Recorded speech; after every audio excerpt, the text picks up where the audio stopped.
Hello, welcome back. And we're going to have a look at our double flip through comparative. Starchild versus Moonchild Tarot.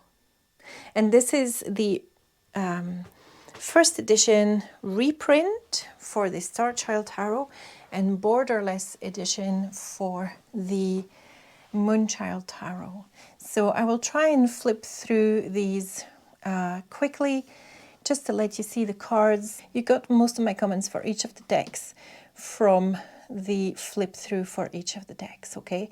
So just to show you, the books are different sizes.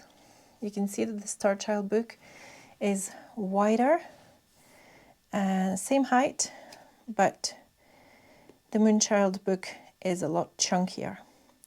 Moonchild book is also in color and is color coded. So you see the cups are blue, the swords are blue. Okay, the cups are turquoise, the swords are blue, and then, you know, you get yellow and peach. Whereas in the Starchild, it's in black and white. And yeah, you just don't get that color coding, okay? The boxes are both super sturdy and, you know, they're brilliant, easy to open with the thumb notches. Nothing really negative to say about either of these. They're all both really well made. I do like the fact that Danielle Noel has not sold out on these and that she keeps editing her own, okay? So apologies for my hands being upside down. This is just so that I can give you the flip through without any weird effects. So comparative of the card size, and you can probably tell that the Moonchild is a smidgen higher, really a smidgen. We're talking 1 mil, maybe not even, yeah, well, maybe 1 mil, but you can see that the Starchild is a bit thicker, well, bigger width-ways, and that might have to do with the actual border. Okay, so the first thing that's going to jump out at you is that one has a border, one is borderless. Both have that same antique gold look to the side, and the back you have beautiful Egyptian back for the Moonchild and the sacred geometry back on the Starchild. Okay. The Moonchild has, and you can see already I'm struggling to put them down just because they clump. Okay. So Moonchild, no border, just a small gold border at the bottom there. So here we go, just making sure that they're both in the same orders, because you know that in the books they don't come in the same order. Okay, so here we go, starting with the Fool on the Moonchild and Starseed. The Fool's been renamed Starseed on Starchild.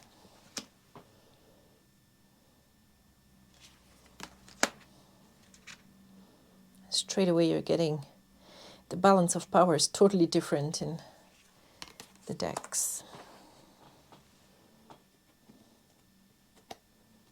Clumping. So this one has a smooth finish without the soft rose petal finish, which means that this one doesn't clump.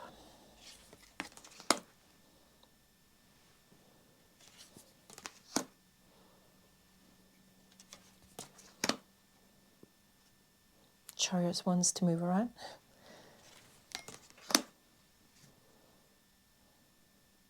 So Justice 8, Strength 8. So let me show you Justice versus Justice. And we'll put Strength there. Okay, doke. So just know that Justice is in 11 in the Moonchild and a number 8 in Starchild. I have to be careful not to mix them up.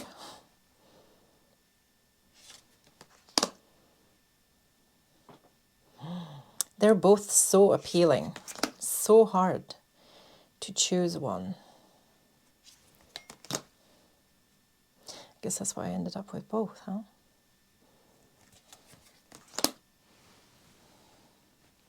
I must say, in the Temperance card, though, it's a no-brainer. For me, it's the Moonchild takes it. But in this one, the Devil card, Starchild takes it.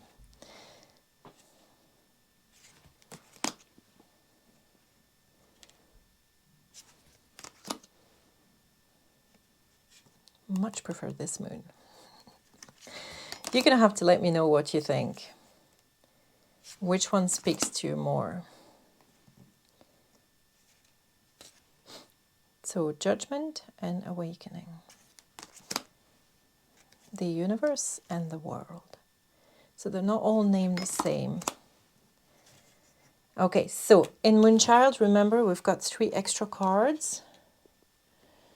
We got Divine Wisdom, we got Shadow Work, and we got Moonchild.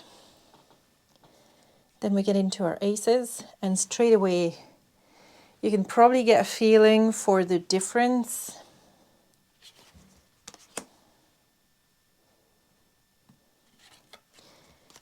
And how much more, I don't know, I'm going to say simple, but that's not exactly it.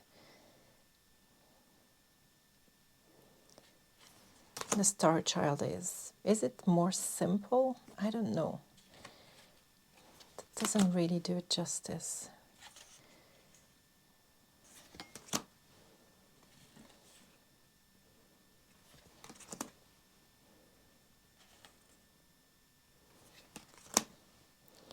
And you're probably seeing a lot more of the Egyptian references in the Moonchild.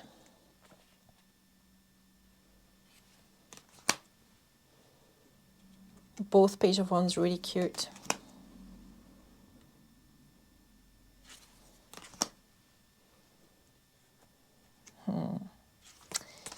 It's a tough call, although I prefer him. And for me, the aces are so much more energetic in the Moonchild.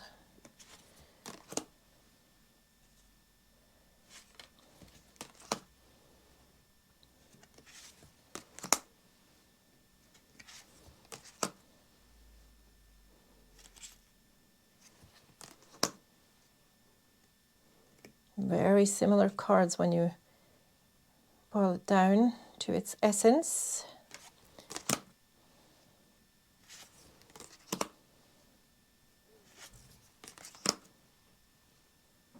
So this is one of the ones that exemplifies exactly the difference between Starchild and Moonchild. Which one appeals more to you? And you will have your answer as to whether you're a Moonchild or a Starchild. Sorry about that, clumping happening there. 10 of Cups.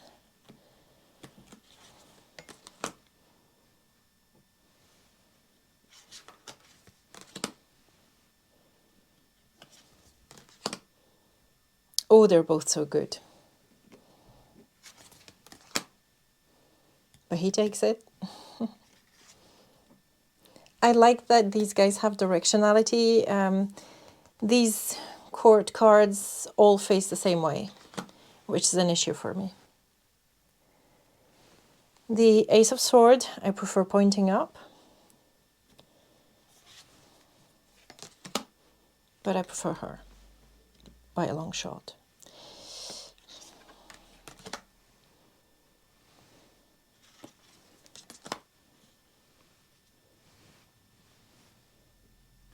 I love those cats. I mean, if you're a cat lover, you might actually prefer the Starchild.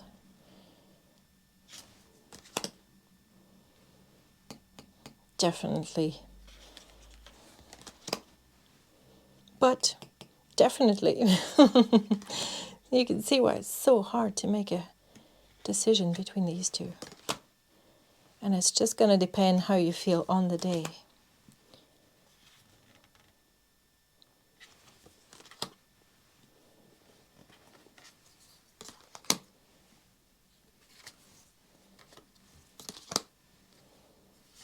Both excellent Queen of Swords.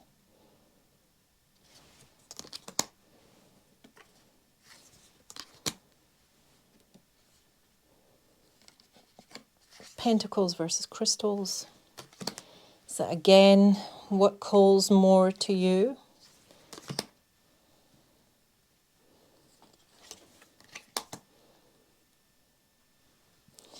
What appeals? What do you think? Oh yes, I could really read that one over this one.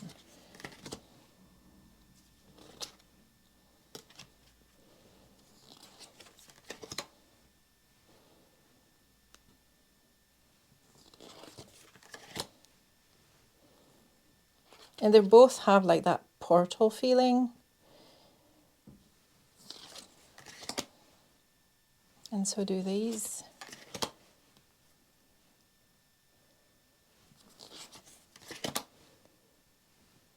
So I would say that in a lot of ways, the Moonchild is more traditional than the Starchild. The Moonchild is more sort of golden colored, loads of Egyptian references. Starchild is more etheric. I think she has definitely succeeded in making it more etheric than Moonchild, although you will probably feel the crossovers between the two. And I would say that if you're hesitant, actually the Starchild Akashic might be the way to go, because the Starchild Akashic takes a lot of cues from the Moonchild, but with all the references of the Starchild. So it's kind of an in-between deck. And I might do a triple flip through if at some point, if I have the courage to do that. Okay. So what do you think? How do you feel about these two decks? Which one appeals more to you? And maybe you don't find either of them very appealing. Just because I love them and totally cherish them, that doesn't mean that you are necessarily going to like them. Do you like them as modern decks, or do you prefer a more traditional deck?